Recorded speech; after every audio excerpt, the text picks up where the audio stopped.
पिछले हफ्ते दो महत्वपूर्ण समारोह हुए।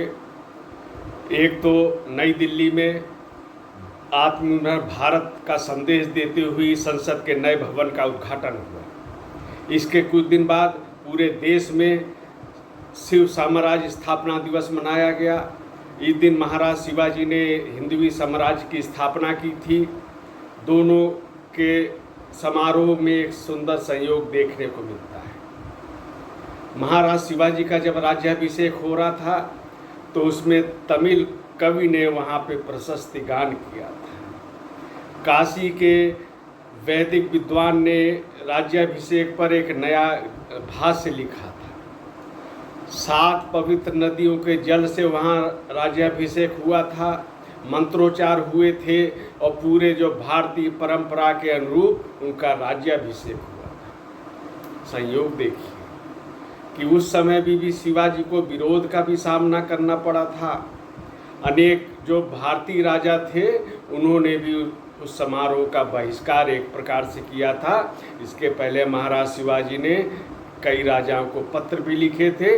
उन्होंने कहा था कि जो विदेशी आक्रांता हैं, जो भारत की संस्कृति को नष्ट कर रहे हैं, भारत के धर्म स्थलों को नष्ट कर रहे हैं, उनको विरुद्ध एक अभियान चलाना चाहिए, सैनिक अभियान। और शिवाजी उस समय सबसे पराक्रमी योद्धा थे, सबसे पराक्रमी राजा थे। इसके बावजूद शिवाजी ये कहते हैं उन राजाओं से कि आप चलिए आगे और मैं पूरे तन मन धन से सहयोग करूँगा। लेकिन कौन शिवाजी के साथ नहीं थे?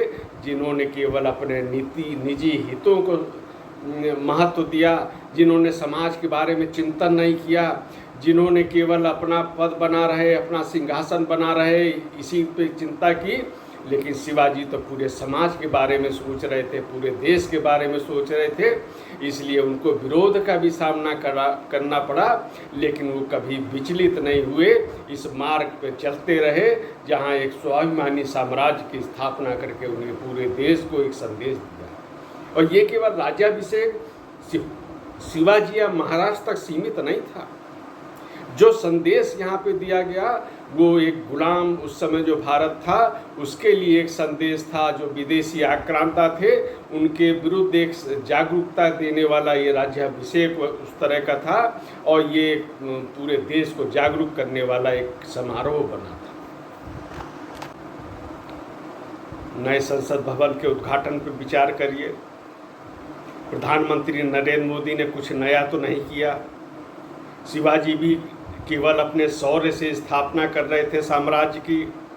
उन्होंने भी जो राज्याभिषेक था कुछ नया नहीं किया। जो भारतीय परंपरा थी, वैदिक परंपरा थी, संस्कृति की परंपरा थी, उसका अनुसरण किया। नरेंद्र मोदी ने भी क्या नया किया? ये इस पे हल्ला मचाया जा रहा है, बहिष्कार हो रहा है। जो शिवाजी के राज्याभिषेक में तमिल कवि प्रशस्ति गान करते हैं। भारत के स्वतंत्रता संग्राम के बाद जब भारत स्वतंत्र हुआ तो अंग्रेज़ों ने तत्कालीन प्रधानमंत्री को एक राजदंड सत्ता के हस्तांतरण के रूप में दिया था। नरेंद्र मोदी ने तो इसको नहीं बनाया। वो कोई नया कुछ कर भी नहीं रहे थे। केवल नया इसमें इतना था कि जिस सिंगोल को उस समय की सरकार ने एक म्यूजियम में छड़ी बता के रख दिया था, नरेंद्र मोदी ने उसको केवल प्रतिष्ठित किया है।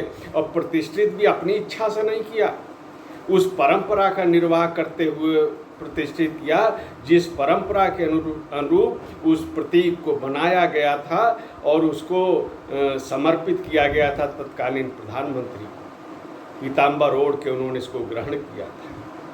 नरेंद्र मोदी ने केवल उसकी एक गरिमा के अनुरूप उसकी प्रतिष्ठा की है संसद भवन के अंदर। अपने देश की संस्कृति के प्रति ये उनका एक सम्मान व्यक्त किया था जिसको वर्तमान पीढ़ी भी याद रखेगी और आने वाली पीढ़ी भी इससे प्रेरणा लेगी।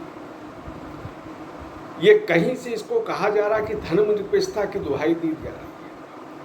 इसमें कहीं भी धर्मनिरपेक्षता की बात ही नहीं है और ये केवल राष्ट्रीय स्वाभिमान और संस्कृति का विषय है और इस पर गर्व होना चाहिए पूरे देश को कि वो जो 19 सत्ता के हस्तांतरण के समय जो प्रतीक मिला था केवल उसी की स्थापना की गई है, और इसलिए इसका सम्मान भी होना चाहिए।